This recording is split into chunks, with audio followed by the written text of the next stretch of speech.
Welcome to Corner of the Galaxy, the show that talks 100% LA Galaxy soccer.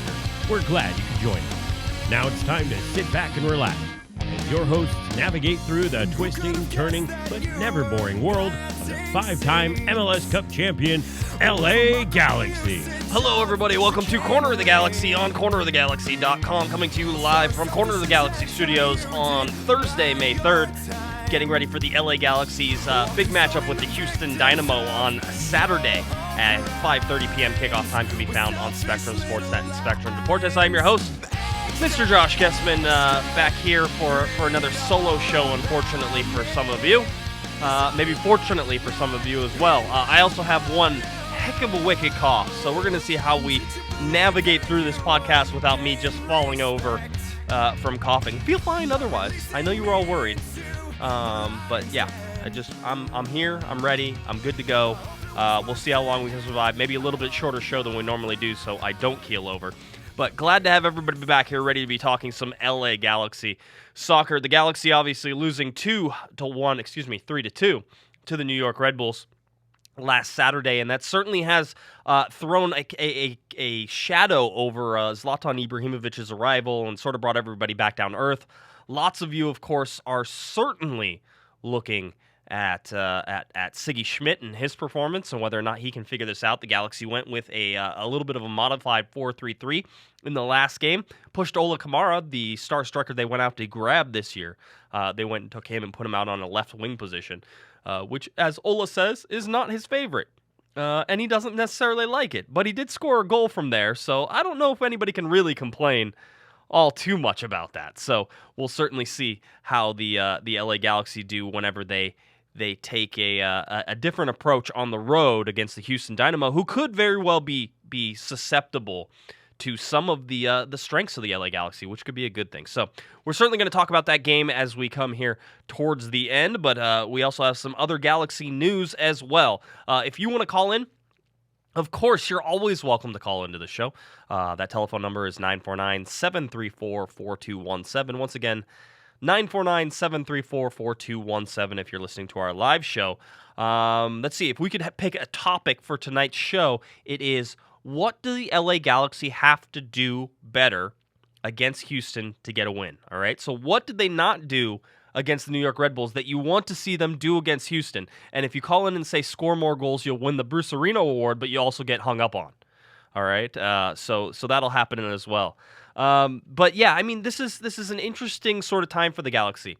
This is when they're going to start coming together. You could possibly, if my predictions are correct, see a returning starting lineup for the first time all year. Now that depends on if anybody gets injured in the warm-ups. As I said before the New York Red Bulls game, the LA Galaxy currently entering the most dangerous phase of the game, the pregame warm-ups. All right, so everybody somehow survived against New York, was not so lucky the previous game against Atlanta United with Jonathan Dos Santos going out. Now, we are expecting a bunch of players to possibly be ready. There's some little stuff that is, as far as injury stuff, that we can go over. There was some stuff from training today that we will certainly look at and see if that could possibly affect this lineup. But let's start with the rumors first, and there are a couple rumors that we need to sort through before we move on to anything really informative here. The Abate rumor, we all know about Ignazio Abate. We talked about it on Monday night's show. If you're listening on Stitcher, you're probably not, because the podcast is not actually hitting Stitcher. That's a Stitcher and SoundCloud issue. Apparently they're having some arguments, and they're going to figure that out. Just giving you a heads up. But anyway, so the Abate rumor, Ignazio Abate. Well, Sigi Schmid addressed the Abate rumor, and he addressed it in a certain way. So let me tell you what Sigi Schmid said about Ignazio Abate, current AC Milan player, whose contract is up in 2019. But there's a good possibility that they will let him go this summer, and that he could come to the LA Galaxy. So here is Sigi Schmid whenever he was addressing the Abate rumors specifically. All right, I'll read it. We'll go back over it and we can talk about it. Sigi Schmid says, "There's limitations. The transfer window ended on May 1st. Rolf's injury, I think, is 4 months, is the back end of the timeline. 3 months is the optimistic timeline. He could be back in 3 to 4 months. The thing with his injury is that when he's able to move freely, when he's out of the sling, it's not like once he's cleared by the doctors, he's going to need another 4 weeks to get fit. he's going to be able to do everything in terms of fitness. It should be a pretty automatic transition. The transfer deadline's closed. The only guys you could really pick up at this stage are people that are either unsigned or free or USL players, or you have to wait for the transfer window to open again in July. And by the time the window opens in July, he's almost back, talking about Rolf Feltscher. It's very interesting because Sigi Schmid certainly didn't deny any of the reports and any of that stuff. So that's the first thing I want you to take away from this. Sigi Schmid did not say we are not going after Ignazio Abate. What he did say, however, is that right now it seems like they're playing a wait-and-see game with Rolf Feltscher, who told our very own Larry Morgan, if you read his notebook, that Rolf Feltscher says that he's a tiger, and that just like Zlatan, if Zlatan's a lion, then he's a tiger, and that animals heal faster than humans. All right, so apparently, whatever Zlatan's drinking, everybody else is also dipping into it on the weekends because it sounds like it's a little bit crazy there. So anyway, Rolf Feltscher currently recovering from his torn pectoral muscle. He had successful surgery to repair that, and so now his timeline is likely 4 months. That's what he's been telling everybody is 4 months. So that's what we're certainly going to see there, is whether or not it will end up being 4 months. We go to the other rumor that is certainly making some circulation around MLS and around the league, and that is that Radio Marca is reporting, and by the way, let's just point this out, that this seems like it's already crazy just when we start, that the LA Galaxy are making a $12 million bid for Las Palmas forward Sergio Araujo. Araujo is a 26-year-old forward, currently on loan with AEK Athens, and he's on loan from Las Palmas. So this is a guy who has been playing there. Apparently, from what I've been reading on Twitter, likes to party a little bit. So maybe Los Angeles is the perfect place for him to come. But there's a bunch of problems with this right off the beginning. One is transfer window's closed, so they're clearly talking about summer if they're talking about anything. And when you look at the $12 million bid, the LA Galaxy already have 3 designated players, which means that they're either throwing out the rulebook of Major League Soccer, which would be a ton of fun. Let's see if that happens. Or they're getting rid of guys like Giovanni Dos Santos or Jonathan Dos Santos, and they're bringing in other guys. Now, both of those seem like they're pretty far stretches. So what do we really think about this? Well, we think that this is probably just bogus stuff.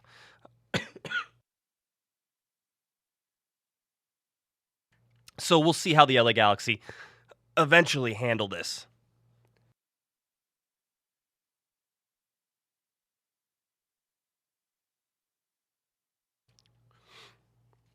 Right now for the Galaxy, they already have 1 million forwards, so I don't think that adding another one would be the right thing to do there. It's certainly not something that you would expect Sigi Schmid to advocate for. I think right now, really, with the Abate rumors, at least it fills a need. You're looking for a right back. You're looking for a guy who maybe can play a little bit better than Rolf Feltscher. My argument on the Abate rumor is just because Sigi doesn't mention that it's on or say anything, and nor would he ever, even if it was on, is that, this could have always been a replacement for Feltscher, right? This could have always been a replacement for Feltscher. This could have been planned for a while, that they looked at Feltscher and said, you know what, that's not going to be good enough for us. Maybe we need more. And with Abate and certainly the links with Zlatan Ibrahimovic and the links with his agent, Mino, you look at both of those things going on, and that seems to make a lot of sense. There's a lot of boxes you can check there, and it sort of says that the Galaxy are still searching for somebody and not necessarily, the high-priced designated player with Abate. This one with Sergio Araujo seems like it's out of left field. It hits at an odd time. I do think the LA Galaxy might be active in the summer window, especially after the World Cup. And who knows, that could mean that Giovanni Dos Santos is gone. That could mean Jonathan Dos Santos is gone, but there's no guarantees of either of that. Those are extreme situations there, so I don't want everybody to get your hopes up, but that's sort of where we stand right now in terms of those rumors and where we're at. Now, coming out of training, some interesting news. Jonathan Dos Santos did train fully today on Thursday as we're recording this podcast. Sigi says he's going to wait until Friday to make a call. He might travel. If we're looking at the probable or questionable, right now Jonathan Dos Santos is a questionable. Even if he does travel, there's absolutely no guarantee that he would be placed on the game day roster, and there's no guarantee if he's on the game day roster that he would start. Really, you have to look at that and say, if he's healthy enough to go and give you 20 or 30 minutes, because that's probably what you're expecting out of him, then is that something you need from that position in order to put him on that type of, on the field in that situation? So that's what you have to look at with Jonathan Dos Santos. I also think that it certainly hits a tactical issue with Sigi Schmid in terms of where they're going to place Jonathan Dos Santos, and we're going to talk about that here a little bit later whenever we preview that Houston game. But it's certainly something. It's great to think that, you're going to get Jonathan Dos Santos back, but what are you going to do with him once you get him back? Where does he play? Realistically, what you're really asking yourself is, how do you get them? Who are you going to take off the field? And that's going to be the really big deals. Who are you going to take off the field? Is it going to be Sebastian Lletget? Right? Because you're not taking Ola Kamara off, right? You're not taking Giovanni Dos Santos off, so is Sebastian Lletget out? Is Perry Kitchen out? I mean, those are the two players right now that I see where it's going to be. So that's something that you kind of have to look for. So anyway, that's something that came out of training with Jonathan Dos Santos. Another little tidbit of information, if you listen to Sigi Schmid, Ramon Alessandrini left training a little bit early. Sigi said they were just being careful with him and that there didn't seem to be any problems, but he was also careful not to say anything. So right now, if we're playing the questionable, probable game, Ramon Alessandrini is a probable, but there certainly is at least a question mark in my mind of whether or not he's fully healthy and whether or not he can make it. All right, let's see. I think we have a phone call here. We're going to take it. 323, who's this? Hey, Guesman, it's Danny. Hey, Danny. Hey, I got to meet Danny. This is exciting for me. Danny, how's it going, buddy? It's going good. It's going good. Awesome. Sure. What do you got for me? Sure. You said the topic was like, what can we do against Houston, right? Yep. What do you got? I think the only thing, not the only thing, but a very big problem with what the team has right now is basically not having been able to gel together, and like with a solid, like a lineup that's basically going to be the same every week, because how many times have we had the same lineup back to back? Zero times. That hasn't really happened this season. Yeah, 0 times this season. That's what it gets down to. 0 times this season that's happened back to back. I mean, there certainly is something to that. I think the other thing that they need to do is Danny, and you can give me your opinion on this, is they need to have some sort of identity going forward. What is their attacking identity?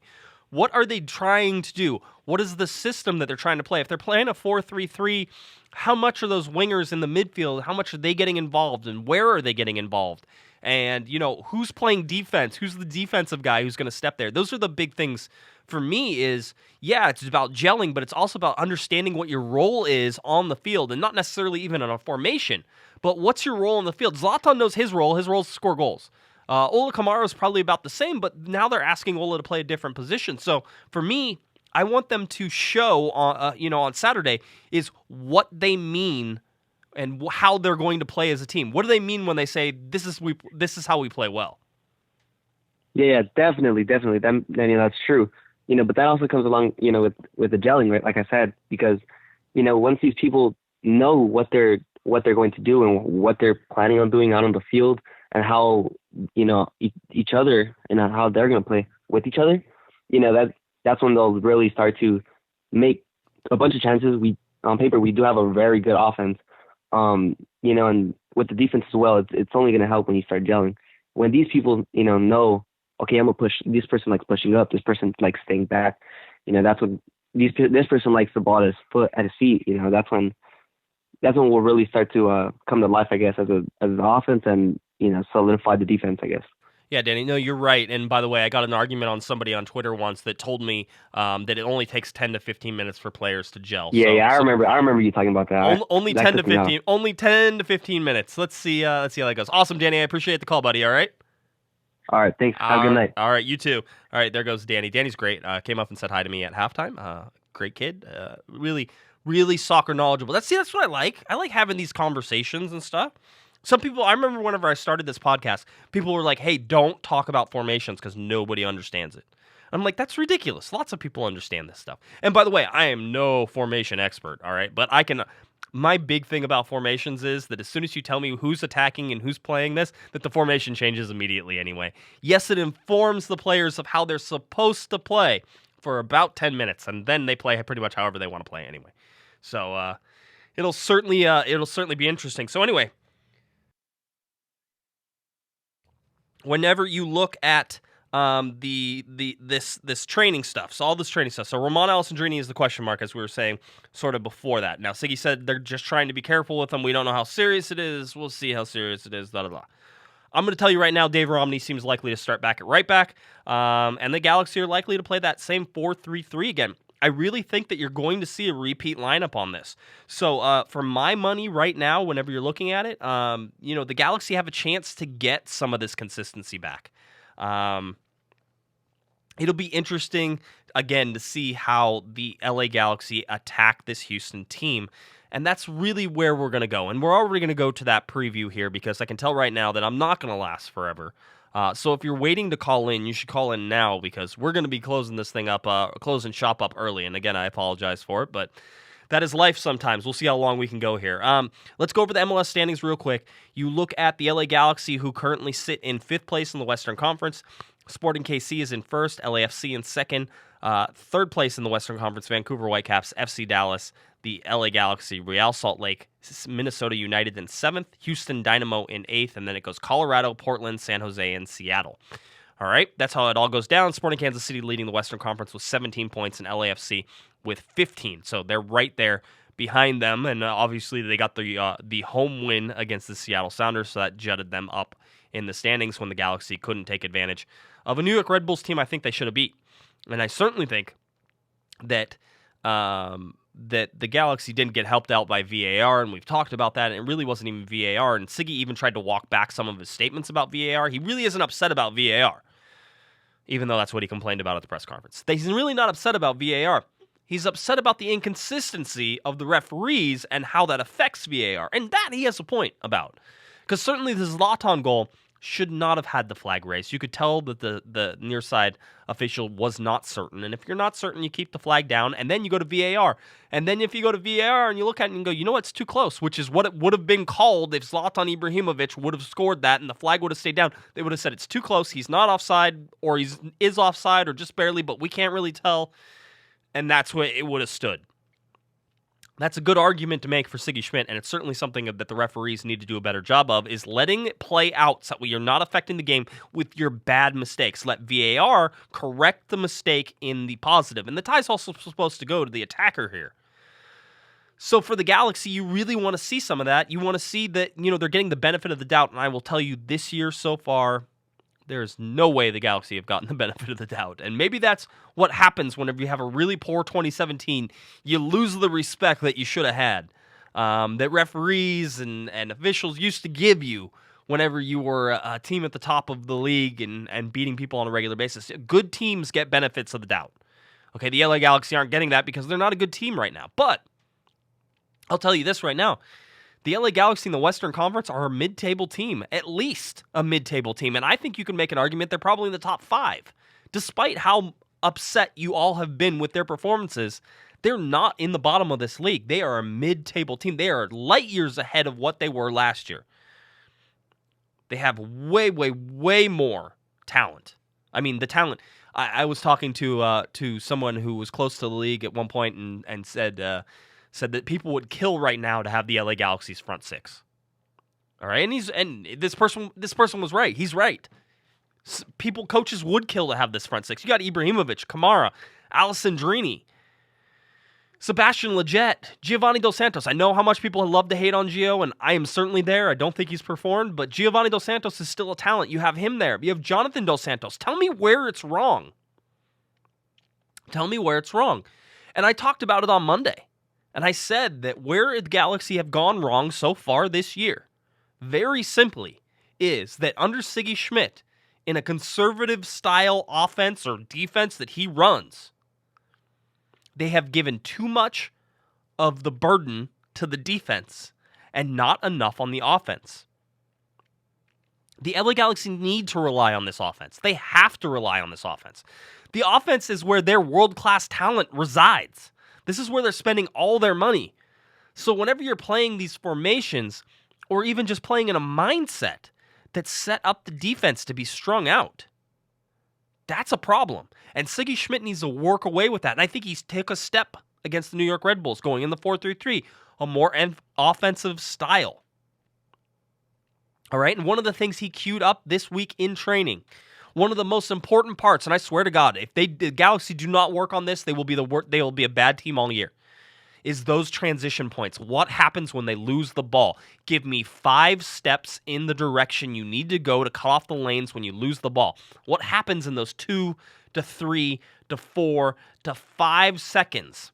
What happens to the 5 seconds that happens whenever you turn over the ball in Major League Soccer? And right now the Galaxy are slow to react in those 5 seconds. All right, they're unable to cut off counterattacks. Sigi Schmid said he wanted them to foul earlier. All right, which is a great, yes, stop the play.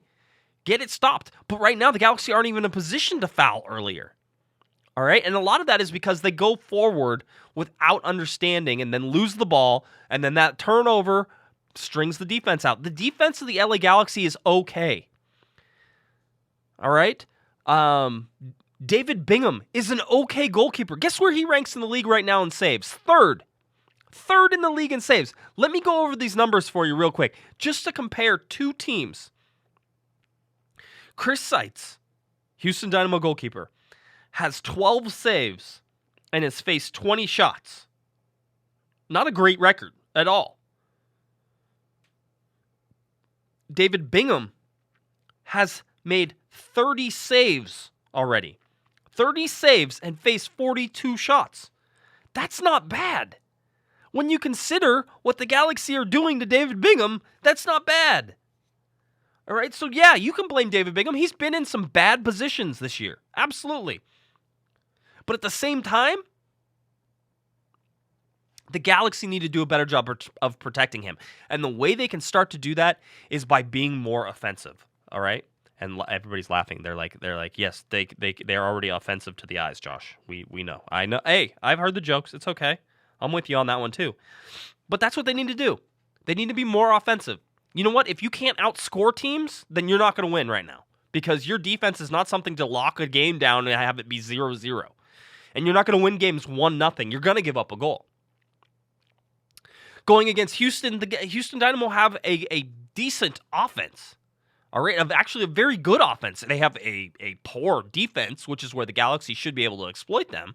But the Galaxy also don't have the best of defenses. So it's really a battle of which offense can do more. And so when you're looking at this, when you're looking at this lineup, you know, are you going to say that Manotas, that Joe Willis, that let's see, Manotas, you have Boniek Garcia, you have Albert Ellis, right? You have Martinez, you have Kyoto. Are you telling me they're better than the front 6 of the LA Galaxy? Come on. Yeah, I mean they're mediocre. I mean that they're scoring lots of goals. So they have more goals scored than the Galaxy. So you can't really be that much of a stickler on this. All right? But this is what I'm talking about. Is that the Galaxy cannot rely on that defense. And it's not, again, because they're bad. They're just not as good as the offense. Play to your strengths. What are your strengths? Zlatan Ibrahimovic. Yeah, that's a strength. 6'5". Usually heads the ball in the back of the net even when he's wide open. After last game, usually is what we'll say. Can create goals. You saw what he can do with Ola Kamara. Ola Kamara. Come on, guys. One of the top scorers in Major League Soccer over the last 2 years. Yeah, you can certainly credit Greg Berhalter's system, and Giassi Zardes is benefiting from that. But Ola Kamara can score goals. All right? Giovanni Dos Santos, one of the most talented players on the team, outside of Zlatan Ibrahimovic now. One of the most talented players on the team. He can score goals. Sebastian Lletget can score goals. Ramon Alessandrini, if he could just calm the temper down just a little bit, can score goals. All right? And he's frustrated because the movement is not there. All right? It's not there. And if you look, how many of you looked and watched that New York Red Bulls game and saw 6 players strung out across the line at the very top of the formation? Guess what? That's usually not how you create movement with all 6 players in the same spot. Just FYI. All right, but I do like to see the switching. I think that there can be a massive amount of switching in this offense. Ibrahimovic can drop back. Giovanni Dos Santos can go forward. Kamara can pull back. Kamara can move into the center. Lletget can go forward. You see where all of these things are, and that's what I'm trying to say is the Galaxy have their offense, and that is going to be their bonus time, right? That's where they're going to focus. They need to focus on the offense. This is about not turning the ball over as well. All right, one of the big reasons the Galaxy defense suffers so much is because the Galaxy midfield has been turning the ball over. So, hey, stop turning the ball over. What's one of those things that you could do to make the Galaxy midfield a little bit better? You know what you can do? Which is crazy. But again, if you're going to play the strengths of the offense, this is what you do. You pull Perry Kitchen off the field. When Jonathan Dos Santos goes back in, you put him next to Sebastian Lletget. You can get goals from Jonathan Dos Santos. You can get goals from Sebastian Lletget. You can get goals from Alessandrini.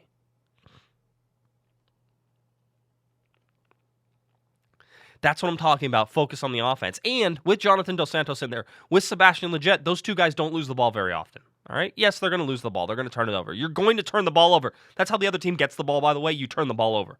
That's going to happen. But they need to not do it in those dangerous positions where the Galaxy have to take those first 5 seconds, those first 5 steps in the right direction in order to cut off a counterattack. And guaranteed, Houston will be queued up for that counterattack.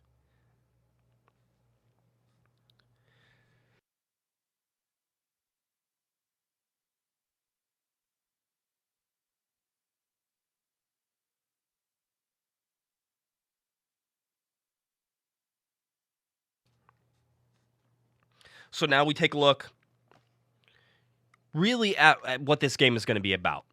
And it is that Houston Dynamo offense and what the Galaxy can do in their 4-3-3 and very well expect. This is the closest we can get to predicting a lineup right now.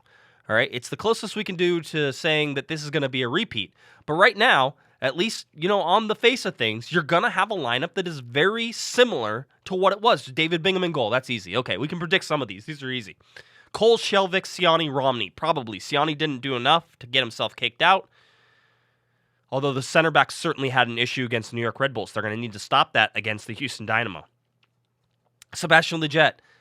Perry Kitchen right now. Jonathan Dos Santos probably won't start. You won't see Jonathan Dos Santos start. And then you're going to see, you could see him come in later. And if he does come in later, maybe Perry Kitchen is there. And then you can go over to Ola Kamara, Zlatan Ibrahimovic, and Roman Alessandrini. I mean, where are the hard decisions in any of this? That seems like a likely lineup. And however they play in the middle, whether that's a 4-5-1 or a 4-3-3 or whatever combination of that is, the bottom line is you have at least 5 attacking players, and if you bring in Jonathan Dos Santos, you could have 6 attacking players in that lineup. Focus on the offense. All right, we have a telephone call here, 714. Who's this? Hi, this is Javier. Hey, Javier. Thanks for calling, buddy. What can I do for you? So the question I had is, you keep talking about, Ziggy's thoughts about being defensive and us trying to focus on being offensive. Now, if things don't pan out in this road trip, is Ziggy the next guy to go? Is it him because he keeps focusing on our defensive mind when we've got all these offensive players? He's not really focusing on them. I would find it hard to believe that Sigi Schmid is going to, after building this roster, being in charge of the personnel, doing all of these things that he certainly has done, I would find it very hard to believe he doesn't return from this road trip. Now, I think that they fired Kurt Arnolfo too soon, and I know some of you just fell off your chairs. That's fine. You can disagree with me. But, I mean, for me, right now, it is the fact that this LA Galaxy team has had 0 time to play together, which, by the way, Kurt Arnolfo also had the same issue. And that they have not gelled yet. So, yeah, I mean, certainly there's question marks right now about Sigi Schmid and where his focus is. But by bringing in a new coach, are you going to solve any of that right now? And if you are, do you have to do it right now? Do you have to change it now so that way hopefully you can fix it and get this team into the playoffs? Or does Sigi Schmid deserve more time? In my opinion, he deserves more time. And whether or not that means that the Galaxy are successful or not successful this year in Major League Soccer, he deserves more time right now. That's at least my take on it. What do you think? I do too. I'm going to give him the benefit of doubt. It's like, hey, yeah, he's got this team. He wanted this team in from the beginning. He got his players. He got the guys he wanted to. But yeah, my thing was like, why is he still focusing on the defense when he brought on all these offensive players in trying to be, a better team? And we're still having those struggles. And so, yes, do we need more time? We should have given Kurt probably some more time. We didn't. Is it going to solve our problems? Probably not. But if we do have a change, if we do lose all 3 games, I think there's I think we need that discussion has to be made. Going, hey, we can't lose 3 games, and him come back and go, hey, what's the problem? It must be him. Yeah, I mean, there's certainly something to the fact that whenever you look at the games they're going to be playing, granted they're on the road, which is tough. It's tough to win at Major League Soccer on the road, but granted they're on the road, I don't see a team. Maybe Dallas is the best team that they're going to play, and I think that Dallas is about the same level as the Galaxy right now. I think they're better than Houston. I think they're better than Montreal, but it's a 3-game road trip. I mean, so being better, what does that mean? Does that mean that they're able to get a draw in all 3 of these games? Or, or do you have to demand wins at this point because you lost some at home? You can't give away home points. You gave away home points. Now you got to steal some on the road. I mean, how do we judge this? Winning on the road is difficult. Yep, absolutely. Awesome. I appreciate it. Absolutely is. I appreciate the call, Javi. Thanks, buddy. Appreciate it. Hey, thank you. Keep it up. Thank you. All right, that was a good call there. Again, if you want to get in, now's the time to do it. I would do it now. Now's probably a good time. All right, we finish up here with this Houston Dynamo game. We've talked about it all already in little bits and pieces and how the Galaxy can possibly do this. Again, Saturday, May 5th, 2018, a 5:30 p.m. kickoff time. This is at BBVA Compass Stadium in Houston. The game can be found on Spectrum Sportsnet and Spectrum Deportes, so if you planned on watching it on ESPN+, you are out of luck. It will be blacked out, unless you're in Colorado, like I will be. So I will probably get to watch it on ESPN+. Lucky me! But anyway, the LA Galaxy are 3-4-1, 10 points, 8 games played, 5th in the Western Conference, 11th in the Supporters Shield, and the Houston Dynamo 2-3-2, 8.7 games played, so they have a game in hand, 8th in the Western Conference and 14th in the Supporters Shield. They're coming off a 2-1 loss to Minnesota United at Minnesota United with Albert Elise with the only Houston goal. Minnesota came back in that game. Houston was actually up 1-0. They got the start they wanted to, but some mistakes in the back cost the Houston Dynamo. And who are those back lines? Guys like DeMarcus Beasley and Leonardo. Everybody certainly remembers Leonardo, former LA Galaxy player. AJ De La Garza still coming back from his injury, so he will not be playing in this game. But you have a defense that likes to give up goals in Houston and likes to give up big plays. So for a Galaxy team that likes to cross the ball, and I was talking with Matt, who's been helping me out here in the studio on Thursdays, and Matt and I were talking about it. And it's like, if you're looking at what this LA Galaxy team does, like how would you explain the LA Galaxy offense right now? And I said, really, they're like an overlapping outside back offense that crosses the ball into the middle a lot, and that doesn't work all the time. But against Houston, I think they'll have some chances. Certainly, you have to tip your hat to Zlatan Ibrahimovic going against this back line. I mean, Zlatan versus Leonardo. Tell me none of you are salivating at the thoughts of that. So there's certainly some advantage to that. I think that they can certainly get goals in the back of the net in this particular game. I think that they'll be able to score. It's just a matter of whether or not they'll be able to keep Houston in check in terms of their offense. All right, and Houston, by the way, has about 11. Let's see, Houston 15. So they have 15 goals for, 11 goals against. They're a +4 right now. The LA Galaxy are -3 with 10 goals for and 13 goals against. The schedule the Galaxy have been playing is so much tougher than anybody else in the Western Conference so far. So when you look at that and you try to categorize that and you look at Houston and where Houston is, Houston having not as difficult a lineup, not as difficult a schedule, is lower in the standings right now than the LA Galaxy, but with that game in hand, they're almost better. So the Galaxy are 1.25 points per game. Houston are 1.14 points per game. So there's these teams seem like they're equal, but looking at the strength of schedule, the Galaxy should be the better team. There's nobody really injured. We're going to keep an eye on Roman Alessandrini and whether or not that's a thing. Jonathan Dos Santos we already knew about, but other than that, everybody's healthy. So you're looking at pretty much a full-strength LA Galaxy team being able to repeat a lineup, the exact same lineup, probably the same formation, the way everybody's been talking. The players been talking, Giovanni Dos Santos, Zlatan, Siani. It seems like everybody that you're expecting to start is going to start. So when you do that and you take that into consideration, this is part of that gelling that we talked about. This is part of that we want to see is these repeat lineups, and the Galaxy have a chance to do that against the Houston Dynamo on Saturday. And just looking at the schedule, this is the most important game of this road trip right now. All right, because it's the one where they're going to be the most rested. because they played at home. They've been home this whole week.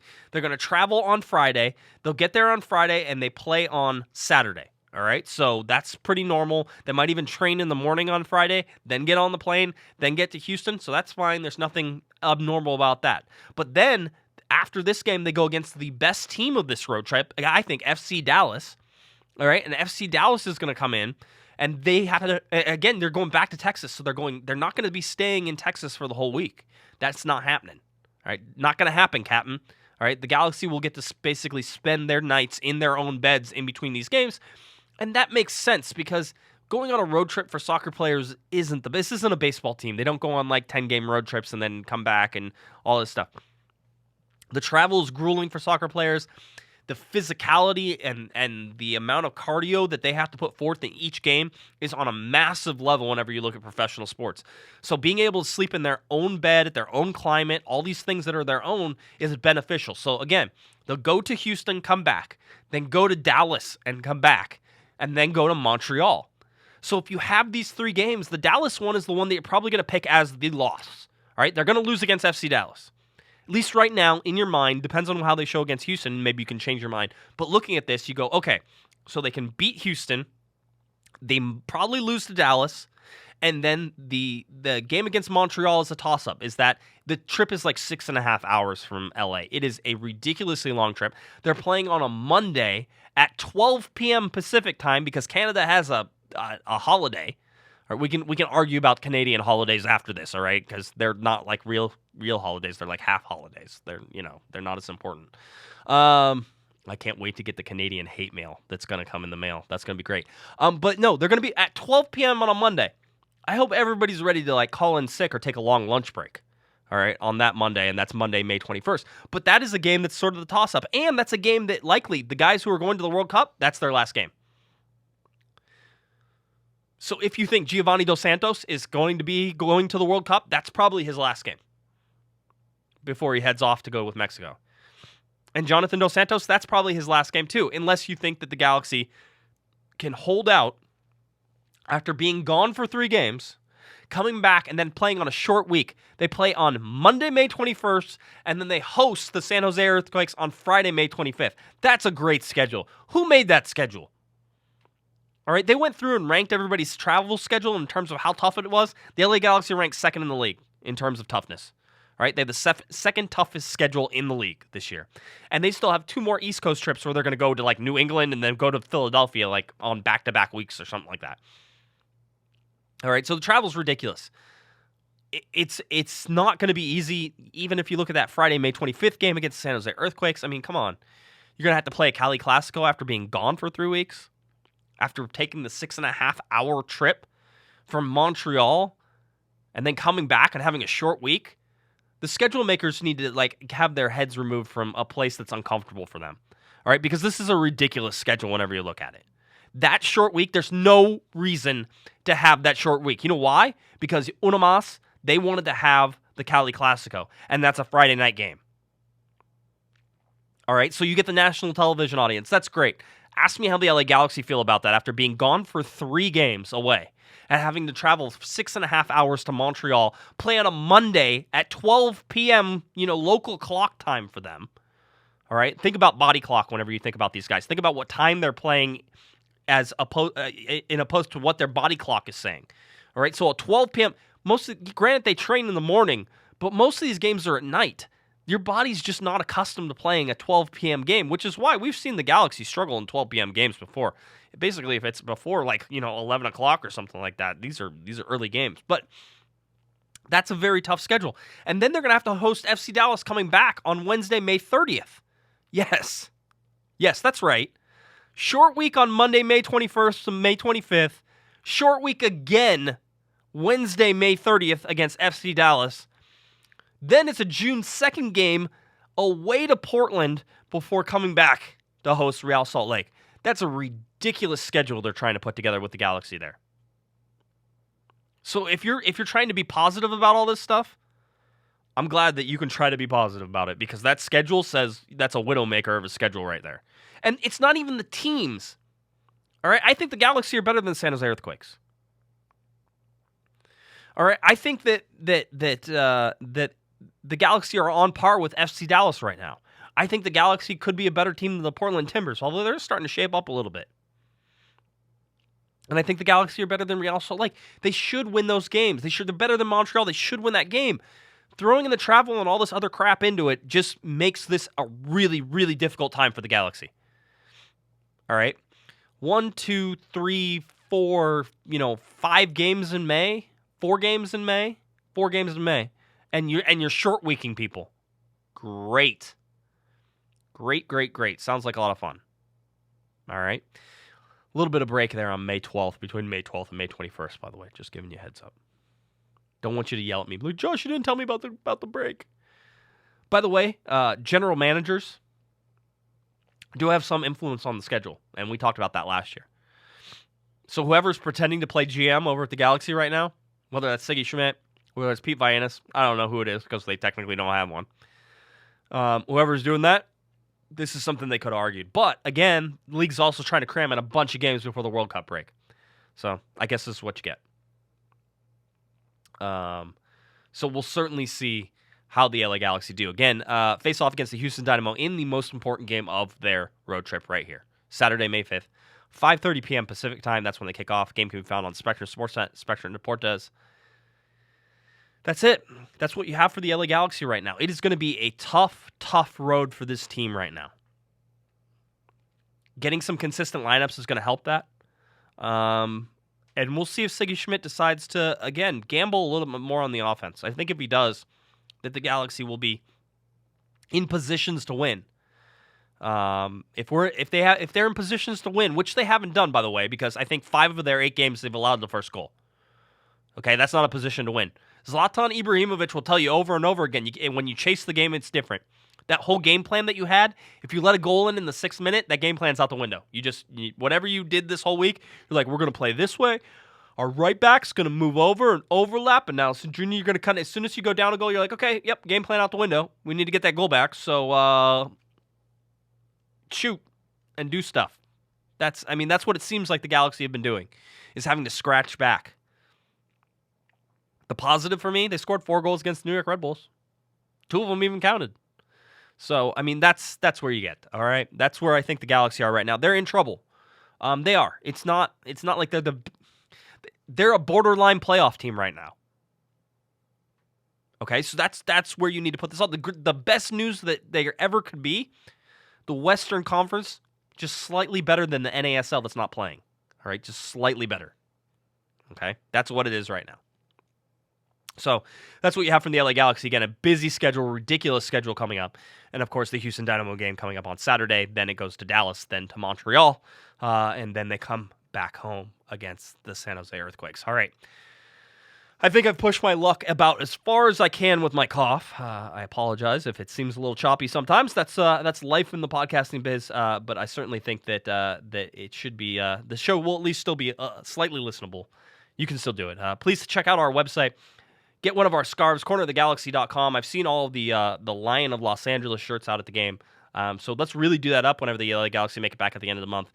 And we'll do something for that. I'll give out some stickers. I'll get some more stickers. I think this LA Galaxy team can get the win in Houston. I think that it'll be a high-scoring game. Look at a 3-2 win for the Galaxy. If the Galaxy get on the board first, if they're chasing this game again, they come so close when they chase it. They're comeback kids, which is great, but they also fall short against the better teams. Houston's not one of the better teams, so I think that even if they do go down, they could come back and make it. But, for the most part, if the Galaxy score the first goal, I think they're going to win, so keep an eye on for that. All right? All right. I think that about does it for us today. I know, a little bit shorter podcast than normal. I will try to get some more cough drops and maybe make the show longer next week. That's how we'll do it. I'll make it up to you, I promise. All right, if you're looking for me on Twitter, it's at JGuesman, JGUESMAN, and of course, at Galaxy Podcast on Twitter. Head on over to the website, cornerofthegalaxy.com. All of our podcasts, all of our merchandise is right there. All right. Thanks, everybody in the chat room for hanging out, and everybody who's downloading the podcast. You guys are doing great. We have reached record numbers as of late, so please keep that up. Follow us, tell your friends about us, all that fun stuff. LA Galaxy, Houston Dynamo, Saturday, 5:30 p.m. Make sure you catch that kickoff. Spectrum Sportsnet, Spectrum Deportes. I'm Josh Guesman. You've been listening to Corner of the Galaxy on cornerofthegalaxy.com. Have a great one, everybody.